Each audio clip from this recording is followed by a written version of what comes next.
नमस्कार। तिलक शिक्षण संस्थान के डिजिटल प्लेटफॉर्म हाईटेक तिलक में आप सभी का हार्दिक स्वागत और अभिनंदन। हम पढ़ रहे हैं हमारी आज की हिंदी व्याकरण की दूसरी क्लास। पहली क्लास में हमने व्याकरण का सामान्य परिचय पढ़ लिया है, जिसमें हमने जाना कि व्याकरण के 3 अंग होते हैं। कितने अंग होते हैं? 3। वर्ण, शब्द और वाक्य। व्याकरण के 3 अंग होते हैं। उससे पहले हमने ये भी जान लिया कि व्याकरण वी और आ ये उपसर्ग से मिलकर, और साथ में कौन सा है मूल शब्द? ये हिंदी भाषा कोई सी भी हो सकती है। किसी भी भाषा को शुद्ध रूप में लिखने और बोलने के नियमों का ज्ञान कराने वाला शास्त्री क्या कहलाता है? व्याकरण। व्याकरण के मुख्यतः 3 अंग होते हैं। पहला होता है वर्ण, दूसरा होता है शब्द और तीसरा होता है वाक्य। आज की क्लास में हम पढ़ेंगे वर्ण। ठीक है,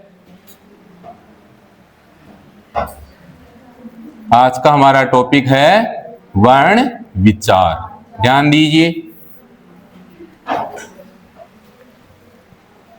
उससे पहले हम जान लेते हैं 3 शब्दों के बारे में। ध्वनि, अक्षर और तीसरा वर्ण। सामान्य तौर पर यदि हम इनको देखें तो ये तीनों एक जैसे ही नजर आते हैं, लेकिन इनकी बहुत छोटी छोटी सी भिन्नताएं भी है। परीक्षा की दृष्टि से वो भिन्नता बहुत उपयोगी है। यदि हमें वर्ण के बारे में विचार करें तो भाषा की सबसे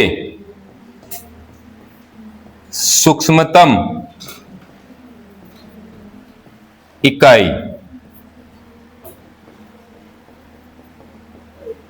वर्ण कहते हैं। भाषा की सबसे सूक्ष्मतम इकाई को क्या कहते हैं? वर्ण कहते हैं। इतना सा ही अंतर होगा वर्ण में और ध्वनि में, क्योंकि यदि सूक्ष्मतम इकाई के साथ में हम एक शब्द जोड़ दे लिखित, तो एक और अन्य परिभाषा बन जाएगी वर्ण की। भाषा की सबसे सूक्ष्मतम कौन सी इकाई? लिखित इकाई। भाषा की सबसे छोटी से छोटी या सबसे सूक्ष्मतम लिखित इकाई को हम क्या कहेंगे? वर्ण कहेंगे। इसी प्रकार भाषा की सबसे छोटी लिखित की जगह कौन सा हो जाएगा? मौखिक इकाई, या फिर इसको यह भी कह सकते हैं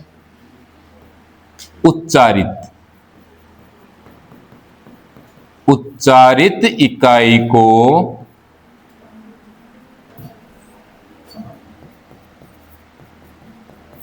ध्वनि कहते हैं। वर्ण में ध्वनि में एक बहुत छोटा सा अंतर है, इससे ज्यादा अंतर नहीं है। वो अंतर कौन से शब्द का है? मौखिक और लिखित। ध्यान देने वाली बात यह है, वर्ण में और ध्वनि में एक बहुत ही छोटा सा अंतर है। यदि हमें पूछा जाए कि भाषा की सबसे सूक्ष्मतम लिखित इकाई कौन सी है, तब जवाब मिलना चाहिए, क्या मिलना चाहिए? वर्ण। और यदि हमें पूछा जाए कि भाषा की सबसे छोटी मौखिक इकाई कौन सी है, तब जवाब आना चाहिए ध्वनि। ध्वनि की एक और परिभाषा हो सकती है, प्रत्येक मनुष्य के मुख से निकलने वाली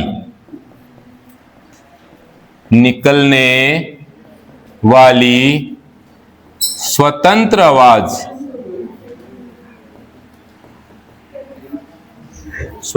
आवाज को क्या कहते हैं जी? ध्वनि कहते हैं।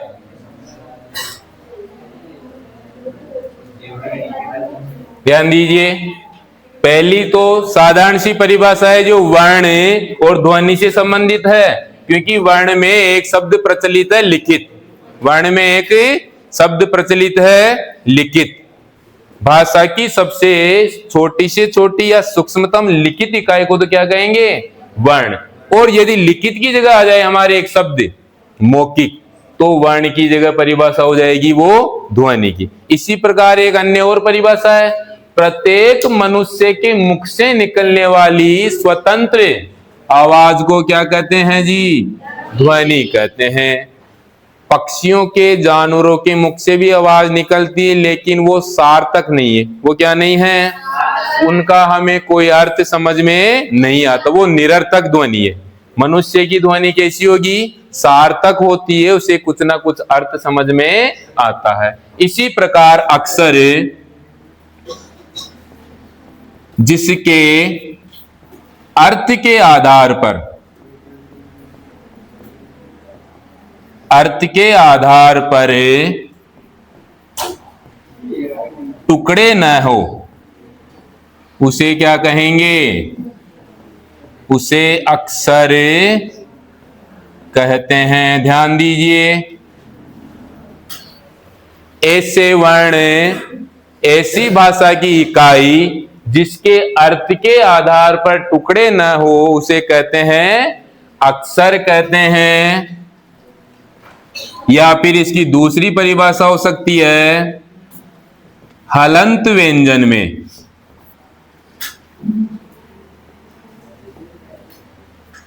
हलंत व्यंजन में जब स्वरागम हो जाता है तो वह क्या बन जाता है? वह अक्षर बन जाता है। ध्यान दीजिए, सबकी दो दो परिभाषाएं हो गई है। अक्षर का सीधा सा मतलब है जिसके अर्थ के आधार पर कोई टुकड़े नहीं हो, उसे कहते हैं अक्षर। दूसरी परिभाषा कह सकते हैं, हलंत व्यंजन में जब स्वरागम हो जाता है। हलंत व्यंजन का मतलब है, ध्यान दीजिए, जैसे ये क है, अब ये क्या है? हलंत, इसमें स्वर नहीं जोड़ा गया है। यदि इसमें क्या जोड़ दे? स्वर जोड़ दे। यदि क्या जोड़ दे? इसको स्वर जोड़ दे, इसमें स्वर जोड़ दे, तो ये क्या बन जाएगा? अक्षर बन जाएगा। ध्यान दीजिए, ये वाला भी क्या है? व्यंजन है, हलंत व्यंजन है। हलंत का मतलब इसमें कोई सा भी स्वर जुड़ा हुआ नहीं है। जिसमें कोई सा भी स्वर जुड़ा हुआ नहीं है वो व्यंजन, वो वर्ण हलंत कहलाता है। यदि इसमें हमें स्वर जोड़ देते हैं, यदि इसमें क्या जोड़ देते हैं? स्वर जोड़ देते हैं, तो वो बन जाएगा अक्षर। इसी प्रकार इनके क्या देखिए, उदाहरण देखिए। ध्वनि का उदाहरण हो गए अ, जितने भी स्वर है और जितने भी पूर्ण व्यंजन है, वो सब किसके उदाहरण कहलाएंगे?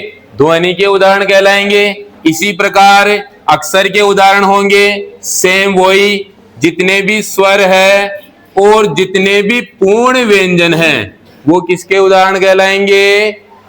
अक्षर के उदाहरण है। और वर्ण के उदाहरणों में आते हैं, जितने भी स्वर है इनके साथ में आएंगे पूर्ण व्यंजन नहीं। पूर्ण की जगह कौन से व्यंजन आएंगे? अपूर्ण कह सकते हैं, या हलंत, जिनमें क्या नहीं लगा हुआ? स्वर नहीं लगे हुए, स्वर से रहित है। स्वर से रहित है वो वाले व्यंजन आएंगे और सभी स्वर आएंगे, वो होंगे वर्ण। ध्यान दीजिए, यहां पूर्ण व्यंजन इसलिए आए हैं क्योंकि हलंत या फिर स्वर से रहित व्यंजन का हम क्या नहीं कर सकते? उच्चारण, उनकी ध्वनि प्रकट नहीं कर सकते। इसलिए इनमें क्या है? सभी स्वर जुड़े हुए हैं, स्वर रहित नहीं है, ये स्वर सहित है। स्वर रहित वर्ण होते हैं, उनकी हम ध्वनि प्रकट नहीं कर सकते, उनका उच्चारण नहीं कर सकते।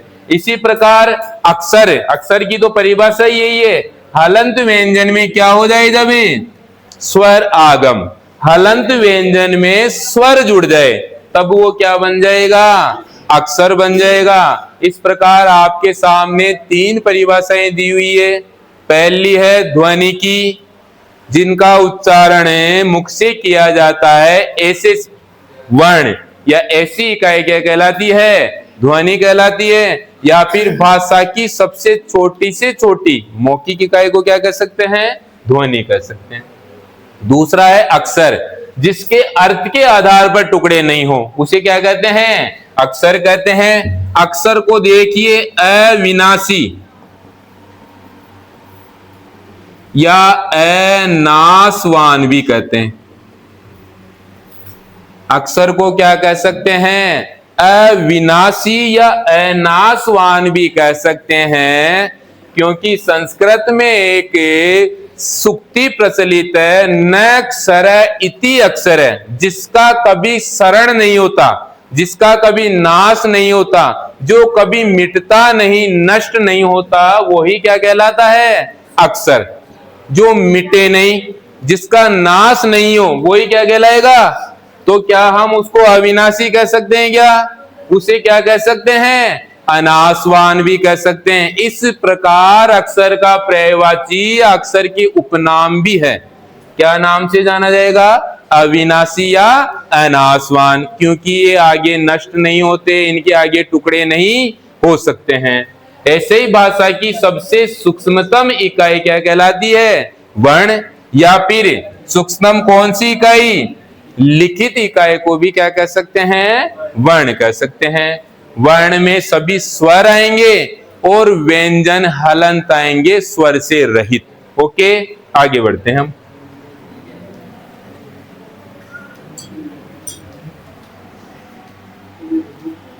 वर्ण के कितने भेद होते हैं? ध्यान दीजिए, वर्ण के दो भेद होते हैं, एक तो स्वर और एक व्यंजन। जैसे व्याकरण के हमने 3 अंग पढ़े थे, वर्ण, शब्द और वाक्य। उसी प्रकार वर्ण के भी 2 अंग है, 2 भेद है, या 2 प्रकार कह सकते हैं। पहला है स्वर और दूसरा है व्यंजन। ध्यान दीजिए, स्वर किसे कहेंगे?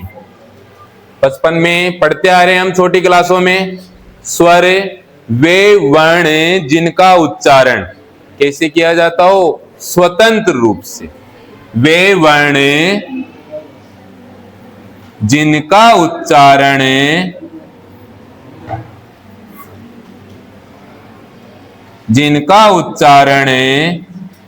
बिना किसी सहायता के, बिना किसी सहायता के स्वतंत्र रूप से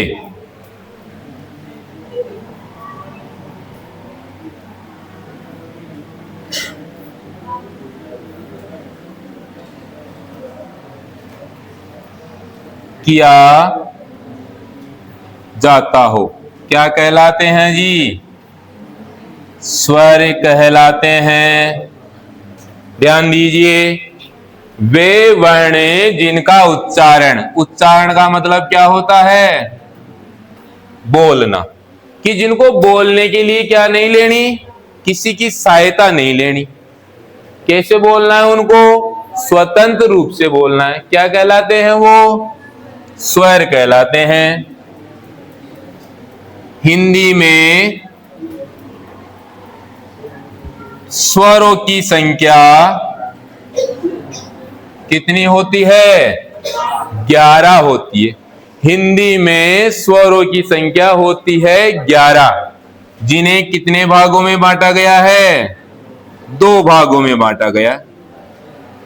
स्वरों को 2 भागों में बांटा गया है। पहला ह्रस्व या लघु, दूसरा दीर्घ या गुरु, आगे स्वर। इन 11 स्वरों को 2 भागों में बांटा गया। पहले तो ह्रस्व, जिनको लघु या छोटे स्वर भी कह सकते हैं, और दूसरे कौन से हैं? दीर्घ, गुरु, या जिन्हें क्या कह सकते हैं? बड़े स्वर भी कह सकते हैं। इनकी संख्या होती है 4। कितनी होती है जी?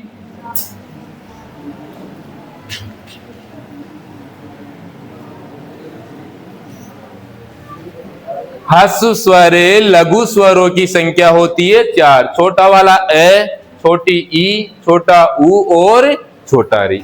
इसी प्रकार जो शेष बचे हैं, बड़ा वाला ई, ऊ, ए, बड़ा ए, छोटा ओ और बड़ा ओ, इनकी संख्या होती है 7। स्वरों की हिंदी भाषा में या हिंदी व्याकरण में संख्या होती है 11। इन 11 स्वरों को 2 भागों में बांटा है। पहले तो ह्रस्व या लघु स्वर जो 4 है, छोटा है, छोटा ई, छोटा ऊ और छोटा री। दूसरे स्थान पर आएगा दीर्घ या गुरु स्वर जो बचे हुए हैं बड़े वाले रूप, जिनको इन 4 को हम किस नाम से जानते हैं? इनको हम क्या कह सकते हैं? संयुक्त स्वर भी कह सकते हैं। इन 4 को क्या कह सकते हैं? संयुक्त स्वर भी कह सकते हैं, क्योंकि ये 2 स्वरों के मेल से बने हैं। और जो 2 बचे हैं, ध्यान दीजिए, यहां पर नोट लगाकर लिख रहा हूं।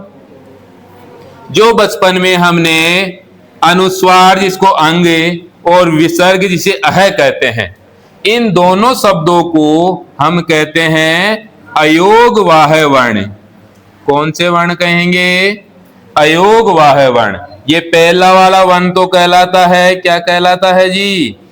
अनुस्वार। और दूसरा वाला वर्ण क्या कहलाएगा?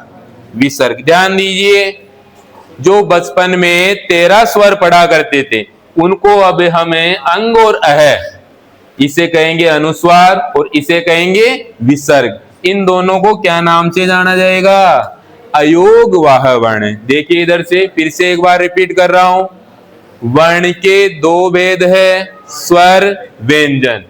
स्वर जिनका उच्चारण स्वतंत्र रूप से बिना किसी सहायता के किया जाता हो, वो क्या कहलाते हैं? स्वर कहलाते हैं। कितने होते हैं स्वरों की संख्या? 11 होती है। इन 11 को 2 भागों में बांटा है। पहला ह्रस्व लघु या अपनी भाषा में छोटे स्वर। कैसे स्वर है? छोटे स्वर। कितने होते हैं ये? 4। छोटा ई, ऊ और री। इसी प्रकार दीर्घ गुरु स्वर या फिर साधारण सी भाषा में कह सकते हैं कौन से स्वर है? बड़े स्वर। ये कितने होते हैं? 7। इनके बड़े वाले रूप, और इन 2 से मिलकर बनते ये चारों, जिनको कहते हैं हमें संयुक्त स्वर। अंग और अह जिसे अनुस्वार और विसर्ग कहते हैं, ये कहलाते हैं अयोगवाह वर्ण। यहां तक आपको समझ में आ गई होगी। अब वर्ण का हम पढ़ रहे हैं दूसरा। क्या नाम है दूसरे भाग का? व्यंजन। ध्यान दीजिए, अभी हमने स्वर की परिभाषा पढ़ी थी। स्वर की परिभाषा थी जिन वर्णों का उच्चारण बिना किसी सहायता के स्वतंत्र रूप से किया जाता हो, उसे क्या कहते हैं? स्वर। इसके विपरीत हो जाएगी, इसका उच्चारण करने के लिए हमें क्या लेनी है? किसी की सहायता लेनी है। वो किसी कौन है? स्वर। शाबाश।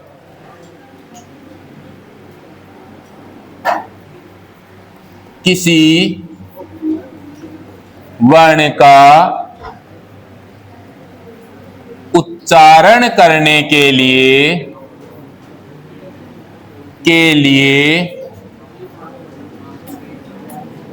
जब हम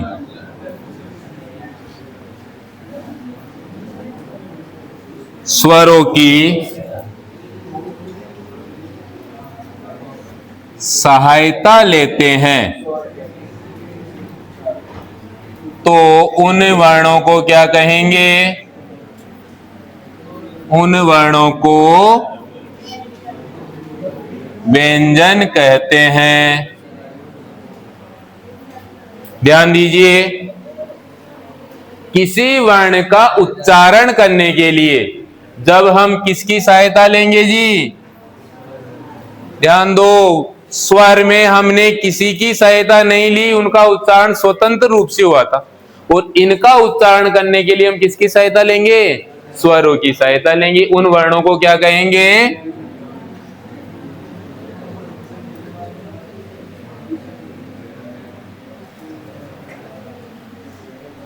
व्यंजन कहते हैं।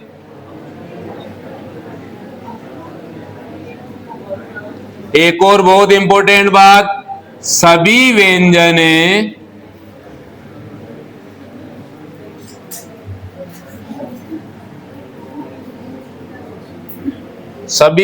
क्या होते हैं? हलंत, या फिर क्या लिख सकते हैं? स्वर। हलंत को क्या लिख सकते हैं? स्वर रहित। क्यों? क्योंकि कारण देखिए इधर, कारण क्या है?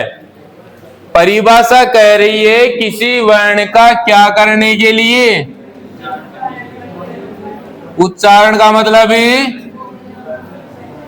उच्चारण का मतलब है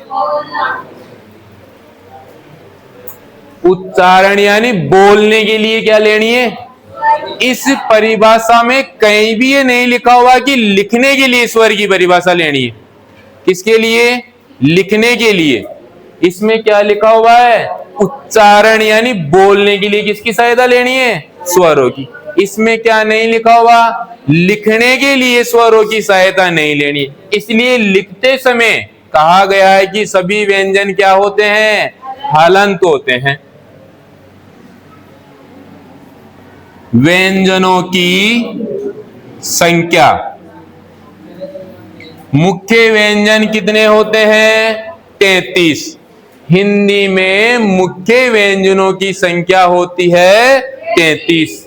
इन्हें 3 श्रेणियों में बांटा गया है। कितनी श्रेणियों में? 3। पहली श्रेणी के वे व्यंजन आते हैं जिन्हें कहते हैं स्पर्श व्यंजन। दूसरी श्रेणी में आते हैं अंतस्थ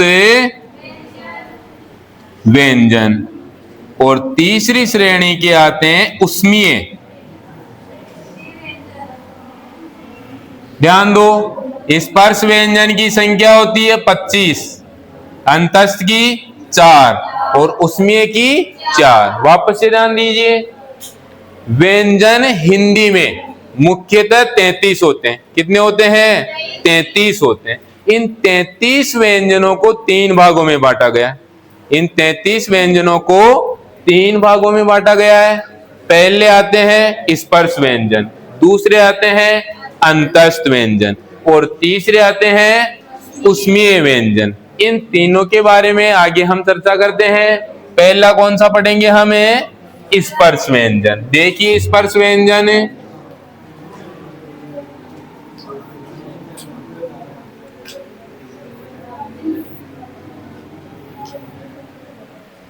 स्पर्श व्यंजन के शब्द में उसकी परिभाषा छिपी हुई।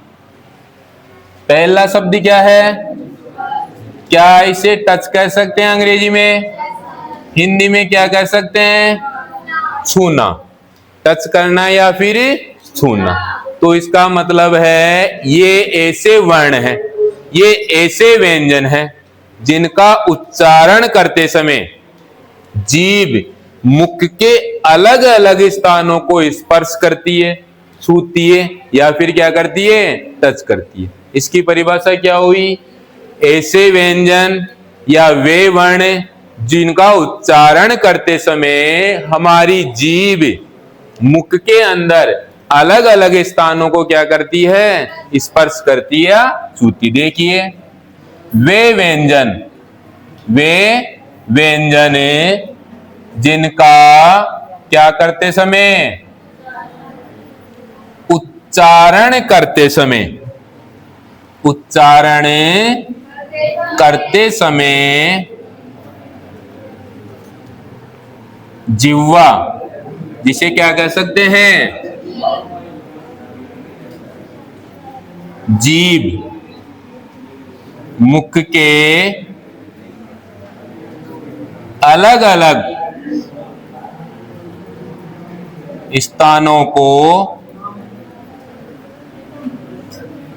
छूती है या फिर क्या करती है? स्पर्श करती है। उन्हें क्या कहेंगे जी? उन्हें स्पर्श व्यंजन कहते हैं। आ गई होगी ये परिभाषा समझ में? स्पर्श का मतलब छूना या क्या होता है? टच करना। ऐसे व्यंजन जो हमारे उच्चारण करते समय जीभ हमारे मुख के क्या करे? अलग अलग स्थानों को छुए उन्हें क्या कहते हैं? इनका एक और नाम है वर्गीय व्यंजन। क्या कहते हैं इन्हें? वर्गीय व्यंजन भी कहते हैं, क्योंकि स्पर्श व्यंजनों को 5 वर्गों में, कितने वर्गों में? 5 वर्गों में, 5 पंक्तियों में, 5 भागों में बांटा गया है। क, च, ट, त और प। कितनी लाइनें हो गई ये? 5। इन लाइनों को ही हिंदी व्याकरण में क्या नाम दिया गया है? वर्ग। इसलिए इनका नाम क्या हो गया? वर्गीय नाम हो गया। क्या हो गया? वर्गीय। फटाफट लिख लेते हैं, बचपन में खूब पढ़ा हुआ है इनके बारे में।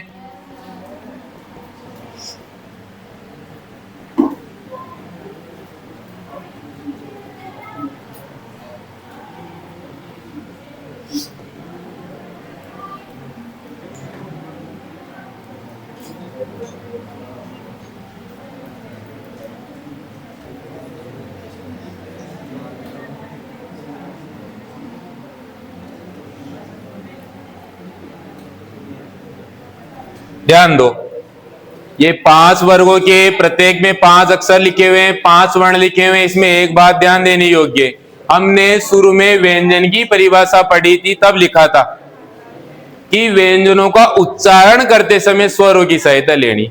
कब लेनी है स्वरों की सहायता? उच्चारण। अभी क्या कर रहे हैं? हमें लिख रहे हैं, तो लिखते समय सभी व्यंजन क्या होते हैं? हलंत होते हैं। सभी व्यंजन क्या होंगे? हलंत होंगे। इसलिए सभी व्यंजनों को क्या करना है? हलंत करना है। कितनी संख्या है इनकी? 25। क्या नाम है इनका? स्पर्श व्यंजन। अब ध्यान देने वाली बात है कि स्पर्श क्यों है, क्यों नाम रखा? क्योंकि जिह्वा मुख के अलग अलग स्थानों को छूती है। कभी? उच्चारण। आप अपने मन में उच्चारण करिएगा, ये क वर्ग वाली लाइन, कौन सी लाइन है? क वर्ग वाली लाइन का उच्चारण किससे हो रहा है? कंठ से हो रहा है। किससे हो रहा है? ये उच्चारण स्थान। क वर्ग वाली लाइन का उच्चारण किससे हो रहा है? कंठ से। संस्कृत में सूत्र भी है, अकु है विसर्जिया नाम कंठ, कि अ क वर्ग है और विसर्ग का उच्चारण स्थान किससे होगा? कंठ से होगा। यहां से हो रहा है। इनका उच्चारण करते समय कहां से होगा? यहां से आवाज आती है।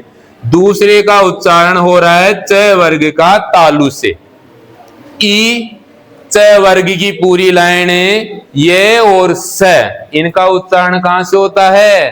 तालु से होता है, ऊपर वाले जबड़े के बीच में। उस स्थान को क्या कहते हैं? तालु। ऊपर वाले स्थान, ऊपर वाले जबड़े के बीच वाले स्थान को जीभ क्या करती है? छू रही है। आप अपने घर पे या मन में क्या कर सकते हो? प्रयास। तीसरे त वर्ग का उच्चारण स्थान है मूर्धा। ऊपर वाले जबड़े पे दांतों के पीछे वाले स्थान पे एक उभरी हुई जगह है। उस उभरी हुई जगह को किस नाम से जाना जाता है? मूर्धा। ऊपर वाले जबड़े पे दांतों के पीछे एक उभरी हुई जगह है, उस उभरी हुई जगह को मूर्धा के नाम से जाना जाता है। तो ट वर्ग का उच्चारण स्थान कहां से होगा? मूर्धा से। इसी प्रकार ये तो बहुत सरल है, जीभ इस पूरी लाइन का उच्चारण करते समय किसको छूती है? दांतों को। तो इस वाली पंक्ति का उच्चारण स्थान दंत। ऐसे ही आखिरी वाले प वर्ग का उच्चारण स्थान कौन सा होगा? होठ होगा। इस प्रकार जीवा इन 5 स्थानों को छू रही है, स्पर्श कर रही है, इसलिए इनका क्या नाम हुआ जी? स्पर्श व्यंजन। यहां तक कोई डाउट? समझ में आ गया स्पर्श क्यों कहा? क्योंकि जीवा इन 5 स्थानों को क्या कर रही है? मुख में टच कर रही है, छू रही है। एक इसकी एक छोटी सी विशेषता और देख लीजिए, स्पर्श व्यंजन से संबंधित विशेषता। ध्यान दीजिए इधर, हमें उच्चारण करते हैं स्कूल, क्या उच्चारण करते हैं? श्याम, स्टूल, या फिर क्या कह सकते हैं? श्लोक। इधर ध्यान दो, स्पर्श व्यंजन से संबंधित एक छोटी सा बात है। देखो, छोटी सी बात देखो, स्कूल, ये दोनों में हमने आदेश का उच्चारण किस रूप में किया? किसके रूप में किया है? और इधर आदेश का उच्चारण हमने कैसे किया? स के रूप में। कारण क्या है? कारण ये है, हलंत स के बाद में। किसके बाद में? ये जरूरी नहीं है एक ही प्रकार का, जो अपने तीनों प्रकार के स, हलंत स के बाद में कहां से कहां तक के वर्ण आए? बताओ क्या कहते हैं इन्हें? क्या कहते हैं जी? हलंत स के बाद में कैसे मैं तक के वर्ण आए तो स को स नहीं पढ़कर क्या उच्चारण करते हैं? इसलिए ये स्कूल ना होकर क्या कहलाएगा? स्कूल। और बाकी के जो शेष वर्ण बचे हुए, य र ल व स है, उनके पूर्व में यदि स आया हुआ है तो उसे क्या पढ़ेंगे?